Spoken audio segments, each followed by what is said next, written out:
Hello everyone, আসসালামু আলাইকুম। এই যে আমার রিফাত ভাই, সে হলো স্কুলের মধ্যে ভিপি হতে চায়। ঠিক আছে, তার বক্তব্য আমরা শুনবো। সে বলুক কি বলতে চায় তার মুখ্যমন্ত্রী প্রিন্সিপাল স্যারকে দৃষ্টি আকর্ষণ করছে তার। ঠিক আছে, বলো। আউযু বিল্লাহি মিনাশ শাইতানির রাজিম বিসমিল্লাহির রহমানির রহিম ওয়াকাল আল্লাহু তাআলা আম্মা বাদ। উপস্থিত শিক্ষার্থীবৃন্দু সবাইকে সালাম, আসসালামু আলাইকুম। প্রথমে শুরু করছি আইনুদ্দিন মডেল স্কুল অ্যান্ড কলেজের প্রধান শিক্ষক আজিজুল ইসলাম। তিনি শুধু আমাদের শিক্ষকের দায়িত্ব পালন করছে না, তিনি আমাদের মাতা পিতা সমতুল্য।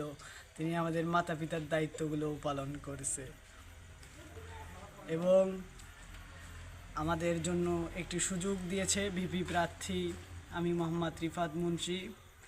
আমি আগামী দিন আইনুদ্দিন মডেল স্কুল অ্যান্ড কলেজের ভিপি প্রার্থী। আপনারা সবাই আমাকে গণহারে ভোট দিয়ে জয়যুক্ত করবেন এবং আমার মা বোনদের কেউ যদি রাস্তাঘাটে ইফটিজিং করে, আমি চুপ করে বসে থাকবো না।